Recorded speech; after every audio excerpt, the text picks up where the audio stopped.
Hello guys, welcome back to my YouTube channel Neat Guide Way for Neat. Hope you all are fine and doing well. Guys, जैसा कि मैं कुछ chapters already cover करवा चुकी हूँ human physio की, right, but I have already told you कि because of some reasons मैं पूरे चैप्टर्स नहीं करवा पाऊंगी for NEET 2021, but I am thinking to cover few important conceptual topic which is really tough to understand in one or two reading. So I am going to cover one of the conceptual topic, that is mechanism of muscle contraction and relaxation. But before understanding this topic, you must know about the structure of skeletal muscles and contractile protein. Then it will become very easy to understand. So today we are going to learn about these two, and then in next video I'll cover mechanism of muscle contraction. Okay. So guys, first of all you must know that skeletal muscle किससे बना हुआ है. So it is made up of a number of muscle bundle that is also called fascicles. लेकिन आप देखो muscle bundle को खुद से तो इमेजिन कर सकते हो ना, क्योंकि यहाँ पर इसने लिखा है made up of a number of muscle bundle. ठीक है, इससे इमेजिनेशन पावर भी इंक्रीज होगी. सो आप मसल बंडल बना लिए, लेकिन आप तो ये तो जानते हो ना कि हमारे बॉडी में कोई भी चीज़ इंडिविजुअल नहीं है, आपस में कनेक्टेड है.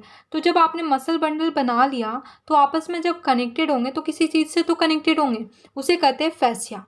तो यहाँ पर मैंने देखो ऑरेंज कलर से दिखाया है, ये आपस में कनेक्टेड है, जो कि held together by a common collagenous connective tissue. Collagen connective tissue है, उसे कहते हैं फैसिया. ओके. अब देखो सारे मसल बंडल को तो स्टडी नहीं करोगे, किसी एक को ले लो, उसकी माइक्रोस्कोपिक व्यू ले लो. ठीक है, तो यहाँ पर देख सकते हो each muscle bundle contains a number of muscle fiber. ठीक है, इसमें मसल फाइबर है. मसल फाइबर को कहते हैं मसल सेल और मायोसाइट्स भी. ठीक है. ओके. सो किसी एक सेल को अब आप उठा लो, किसी एक सेल को स्टडी करो. तो देखो मैंने यहाँ पर एक रेड वाला जो है ना, ये सेल है, मैंने एक सेल को ले लिया. अब देखो आपने पढ़ा होगा एनिमल सेल, प्लांट सेल, उसके आउटर लेयर को क्या कहते हैं एनिमल सेल के? Plasma membrane. उसी तरह मसल सेल का आउटर लेयर होगा लाइंड बाय प्लाज्मा मेम्ब्रेन, लेकिन क्योंकि मसल सेल का है तो इसे कहते हैं सार्कोलेमा. ठीक है, इसकी प्लाज्मा मेम्ब्रेन को कहते हैं सार्कोलेमा. ठीक है. अब ये क्या कंटेन करता है? It enclose the sarcoplasm. जो लिक्विड पार्ट है ये सार्कोप्लाज्म है. ठीक है. अब देखो मैं यहाँ पर डायग्राम बना रही हूँ सार्कोप्लाज्म का. ठीक है, मान लो ये लिक्विड पार्ट है जो कि मैंने सार्कोप्लाज्म बना दिया. अब सार्कोप्लाज्म है ये. ठीक है, अपना ये सार्कोप्लाज्म है. ये क्या क्या कंटेन करता है अब वो देखते हैं. It contains many nuclei. ठीक है, एक दो न्यूक्लिया नहीं, बहुत सारे न्यूक्लियस को ये कंटेन करता है, जिसके कारण इसे सिनसीटियम कंडीशन भी कहते हैं. तो देखो यहाँ पर न्यूक्लियस प्रेजेंट है, it contains many nucleus. Okay. अब सार्कोप्लाज्म के अंदर क्या होता है? इंडोप्लाज्मिक रेटिकुलम प्रेजेंट होता है. ठीक है, इंडोप्लाज्मिक रेटिकुलम किसी और डायग्राम कलर से ले रहे हैं, सॉरी कलर से लेते हैं. ओके. तो यहाँ पर इंडोप्लाज्मिक रेटिकुलम हो गया अपना. ओके. सो यहाँ पर क्या होता है, क्योंकि इसके बाहर वाले लेयर का नाम सार्कोलेमा था, प्लाज्मा मेम्ब्रेन को ही यहाँ पर सार्कोलेमा कर रहे थे, तो इसके रेटिकुलम को ऑब्वियस सी बात है कुछ थोड़ा डिफरेंट तो बोलेंगे. तो यहाँ पर सार्कोप्लाज्मिक रेटिकुलम. ठीक है, मसल के लिए सार्कोप्लाज्म यूज़ कर सार्कोलेमा और सार्कोप्लाज्म यूज़ करते हैं. ठीक है, तो यहाँ पर सार्कोप्लाज्मिक रेटिकुलम हो गया. ठीक है. अब देखो आप मुझे ये बताना कि रफ और स्मूथ इंडोप्लाज्मिक रेटिकुलम का फंक्शन क्या है. आपने सेल चैप्टर में पढ़ रखा होगा, वो कमेंट में मुझे बताना. तो यहाँ पर सार्कोप्लाज्मिक रेटिकुलम का फंक्शन है कैल्शियम को स्टोर करना. तो यहाँ पर कैल्शियम स्टोर रहता है, that's why it is called store house of calcium. ठीक है. अब इसमें और क्या चीज़ कंटेन रहता है? अब देखो थर्ड चीज़ रहता है यहाँ पर पैरेलली अरेंज्ड फिलामेंट. ठीक है, तो एक लाइन एनसीईआरटी का आपने देखा होगा, मसल फाइबर, यहाँ पर मसल है, muscle fibre contain many parallelly arranged filament in the sarcoplasm. ठीक है, तो यहाँ पर पैरेलली अरेंज्ड फिलामेंट प्रेजेंट होता है. ठीक है, दैट इज कॉल्ड मायोफिलामेंट या फिर मायोफिब्रिल्स. इसी को कहते हैं मायोफिलामेंट या फिर मायोफिब्रिल्स. ओके. अब इसके ऊपर एक कवर होता है. ठीक है, कवर मान लो येलो से ले ली, कवर होता है, that is called T tubules. ये कवर कैसे आता है? देखो ये कवर है. ठीक है. अब तो ये तो आप जानते हो कि सार्कोप्लाज्म का ये मैं डायग्राम बना रही हूँ, लेकिन इसके बाहर क्या होगा? अपना सार्कोलेमा था. तो टी टिब्यूल्स क्या होता है कि सार्कोलेमा इन्वेजिनेट करता है, थोड़ा सा अंदर की ओर आ जाता है, तो उसी से टी टिब्यूल्स बनता है और वो कर्टेन लाइक स्ट्रक्चर होता है, that is called transverse tubule, और वो जस्ट मायोफिलामेंट के ऊपर आ जाता है, कर्टेन लाइक. ठीक है, एक पर्दे लाइक. ओके. सो मैंने वही वर्ड में लिखा है मायोफिब्रिल्स जो होता है इसमें alternate light and dark band present होता है।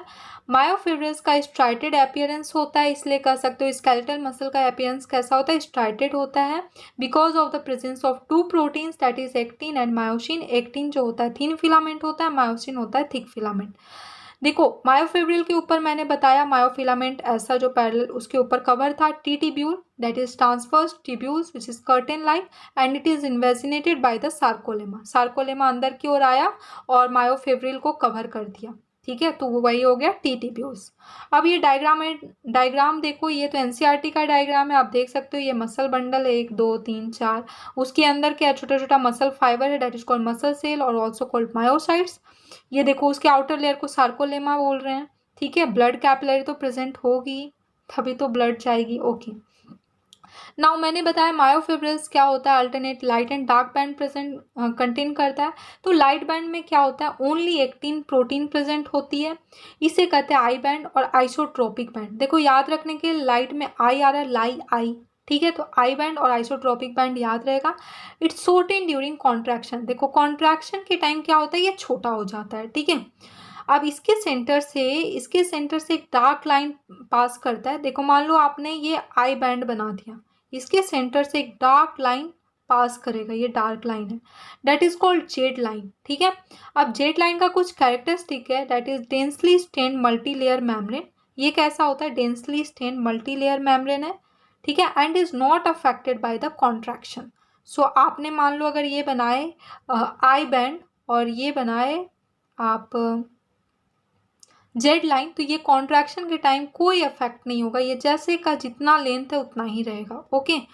देखो part of myofibril between two successive Z line, एक जेड लाइन हो गया दूसरा जेड लाइन, इसके बिटवीन में जो मायोफिब्रिल है उसे कहते हैं सार्कोमियर। सार्कोमियर जो होता है ये structural and functional unit of myofibril है एंड कॉन्ट्रैक्शन का भी स्ट्रक्चर एंड फंक्शनल यूनिट है। अब मुझे बताना किडनी का स्ट्रक्चर एंड फंक्शनल यूनिट क्या है, ओके। सो ये क्या कंप्राइज करता है, it contain single A band and half of each adjacent I band. So दो जेड लाइन क्या क्या कंटेन करता है, एक इसमें सिंगल ए बैंड रहता है और इसमें half half I band present होता है, ठीक है। अब देखते हैं डार्क बैंड के बारे में। सो डार्क बैंड में both myosin and actin present होता है। गाइस यहाँ पर देखो एनसीईआरटी में सिर्फ मायोसिन लिखा है, ऐसा इसलिए क्योंकि मायोसिन इसमें ज़्यादा अमाउंट में प्रेजेंट होता है, इसलिए कह सकते हो मायोसिन प्रेजेंट होता है। इसे कहते हैं ए बैंड और anisotropic band. Dark band से ए याद कर सकते हो। इसमें क्या होता है, लेंथ में कोई भी चेंज नहीं आता है ड्यूरिंग द कॉन्ट्रैक्शन। इसके सेंटर से एक लाइट बैंड प्रेजेंट पास होता है, ठीक है। सो ये हो गया आपका डार्क बैंड, ठीक है। इसके सेंटर से एक पास हो रहा है लाइट बैंड, ठीक है, ये लाइट बैंड पास हो रहा है, ठीक है। यहाँ पर देखो आपने आई बैंड में कोई बैंड नहीं पास हो रहा था, यहाँ पर डार्क लाइन पास हो रहा था, लेकिन यहाँ पर बैंड पास हो रहा है। डार्क बैंड में कह सकते हो कि एक लाइट बैंड पास हो रहा है, that is called H band और हैंसन्स जोन प्रेजेंट हो रहा है, ठीक है। इसको कह सकते हो एच बैंड भी है और हैंसन जोन भी है। ये क्या होता है, यहाँ पर जेड लाइन में कोई भी कॉन्ट्रैक्शन नहीं हो रहा था, ये अफेक्टेड नहीं हो रहा था, लेकिन ये जो डार्क बैंड है, मान लो ये आपका डार्क बैंड है, यहाँ पर आपका डार्क बैंड है, उसमें आपका जो हैंसन जोन पास हो रहा है, ये क्या होता है, कॉन्ट्रैक्ट हो जाता है ड्यूरिंग द कॉन्ट्रैक्शन, शॉर्ट हो जाता है, ठीक है।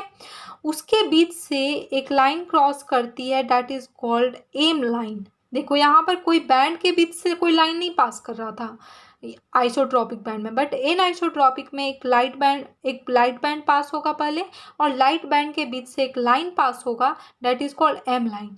अब एम लाइन का कैरेक्टरिस्टिक क्या है, it is thin fibrous membrane, ये फाइबर है और वो थिन मेम्ब्रेन है, थिन फाइब्रस है। अब देखो ये डायग्रामेटिक व्यू है, ये मायोफिलामेंट है, देखो alternate light and dark band present है, देखो लाइट और ये डार्क बैंड प्रेजेंट है, ठीक है। तो alternate light and dark band present होता है। देखो दो ए बैंड के बीच से एक एच जोन पास हो रहा है, एच जोन के बीच से देखो यहाँ पर लाइन का नहीं दिखाई, ये एम लाइन है, ठीक है। अब देखो दो आई बैंड के बीच से एक लाइन पास हो रहा है, that is called Z line, ये आई बैंड के बीच से एक जेड लाइन पास हो रहा है, उसके बीच के पार्ट को क्या करें, सार्कोमियर, ओके। ये एनसीईआरटी का डायग्राम है, आप देख सकते हो एनसीईआरटी में, ये जेड लाइन, यहाँ से जेड लाइन, इसके बीच में सार्कोमियर है, ये ए बैंड है, ये आई बैंड है, और ये सार्कोमियर में देखो half adjacent I band pass हो रहा है और एक पूरा पूरा ए बैंड पास हो रहा है। उसके बीच में एच जोन प्रेजेंट है, एच जोन के बीच में एक लाइन होगा एम लाइन, ओके, जो कि थिन फाइब्रस मेम्ब्रेन है। Now come to the structure of contractile protein. Contractile protein दो टाइप का है, एक्टिन और मायोसिन। Actin thin filament, myosin thick filament. Actin protein का 3 पार्ट होता है, troponin, tropomyosin and F actin, ठीक है। अब देखो जो मायोसिन है उसका 2 है, हेड और क्रॉस आर्म। देखो हेड में है दो साइट होता है present, actin binding site and ATP binding site. तो ये एक्टिन बाइंडिंग साइट है और ये नीचे वाला एटीपी है। गाइस ये याद रखना, डायग्राम इंपॉर्टेंट है एग्जाम के लिए, ठीक है। एंड क्रॉस आर्म प्रेजेंट है, देखो ये क्रॉस ब्रीज बना रहा है, ठीक है, तो क्रॉस आर्म प्रेजेंट है, okay. Now come to the thin filament. So thin filament actin filament होता है, राइट, इसे एक्टिन प्रेजेंट होता है। इसमें क्या होता है, एक्टिन जो है वो ज़्यादा नंबर में प्रेजेंट होता है एज कम्पेयर टू मायोसिन, इसलिए इसे थिन फिलामेंट कहते हैं।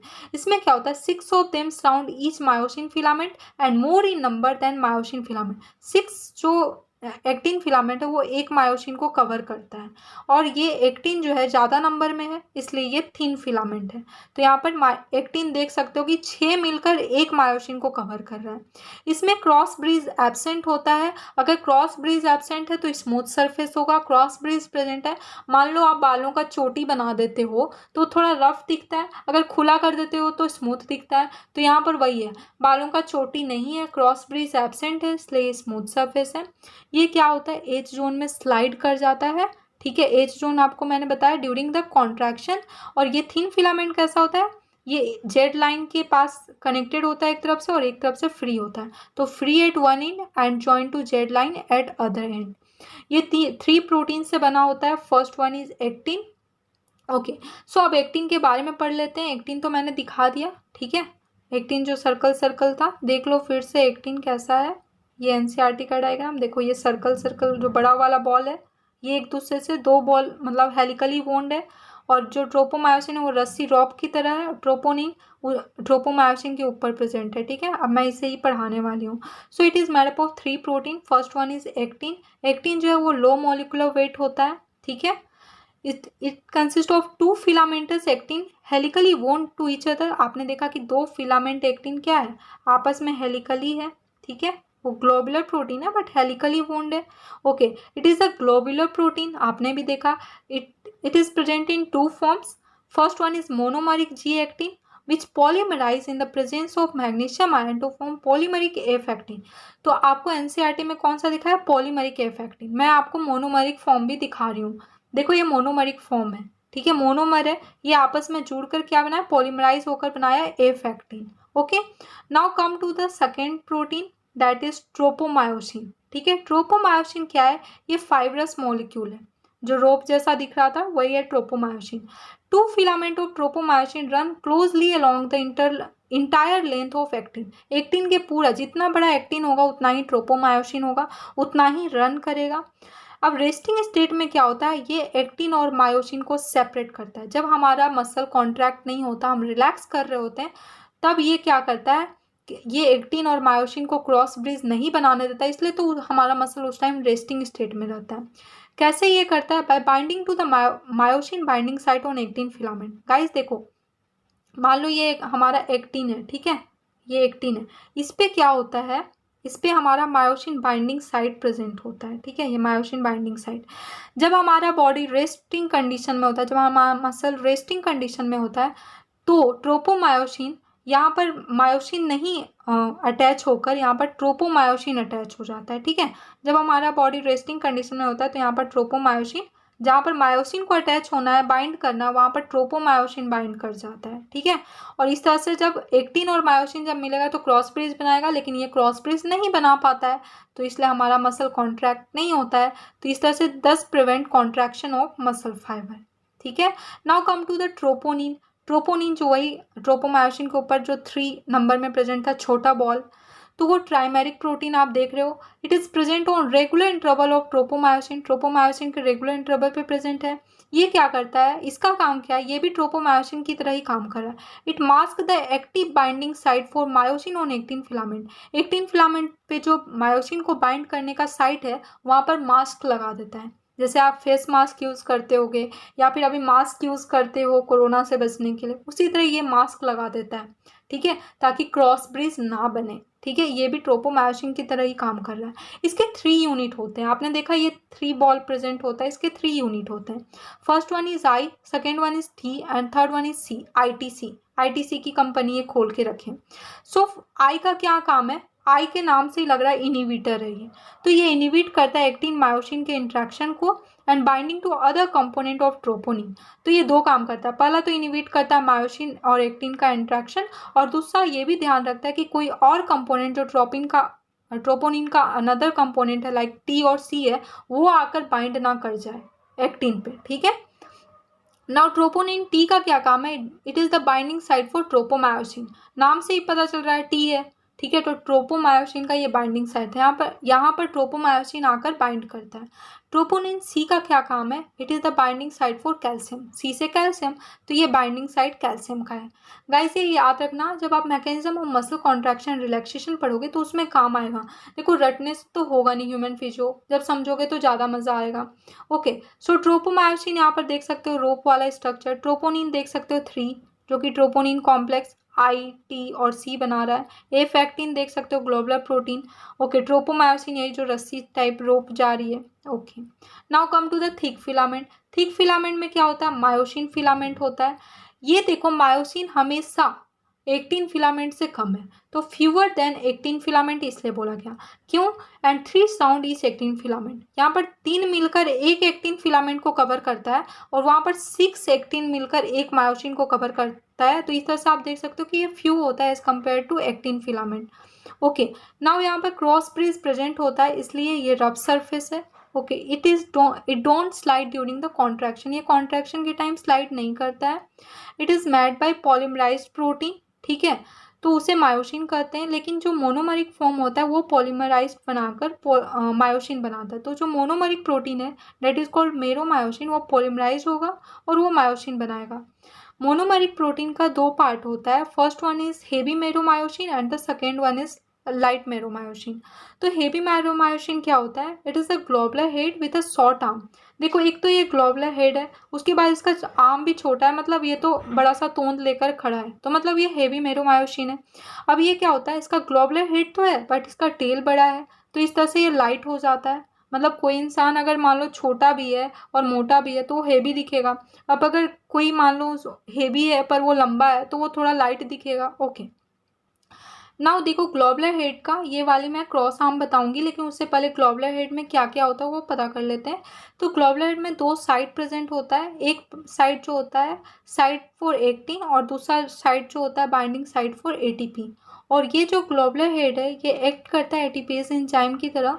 एटीपेज एंजाइम देखो आप लोगों ने प्लांट फिजियो में अच्छे से पढ़ रखा है, इसका काम क्या होता है, ये हाइड्रोलाइज करता है एटीपी को, और एटीपी जब हाइड्रोलाइज होगा तो एनर्जी प्रोड्यूस होगा, तो इसका भी काम सेम है। अब देखो each myosin molecule form tadpole like structure, ठीक है। मायोसिन मॉलिक्यूल क्या करता है, टैडपोल लाइक स्ट्रक्चर बनाता है, क्योंकि इसका जो ऊपर जो है हेड है और ये आर्म है, तो ये एक टैडपोल लाइक स्ट्रक्चर बना रहा है।